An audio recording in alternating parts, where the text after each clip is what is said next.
Does prayer change God's mind? Honest answer, this is one of the hardest questions in smartphone theology. And I'm not going to pretend it isn't, because here's the tension.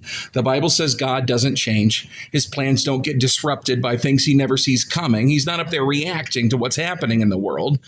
But the Bible also shows Abraham negotiating with God over the fate of a town called Sodom. Moses talks God out of destroying Israel. James straight up tells us the prayer of a righteous person accomplishes much. So which is it? I think the mistake is treating prayer like a lever. If you pull it hard enough and often enough, you can move God to your preferred outcome. And that turns prayer into a transaction and quietly turns God into a vending machine. But here's what Lutheran theology points us to.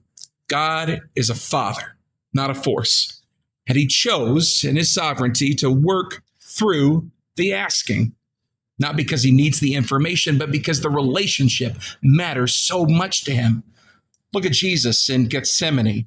Father, if it's possible, take this cup, he asked. He asked hard.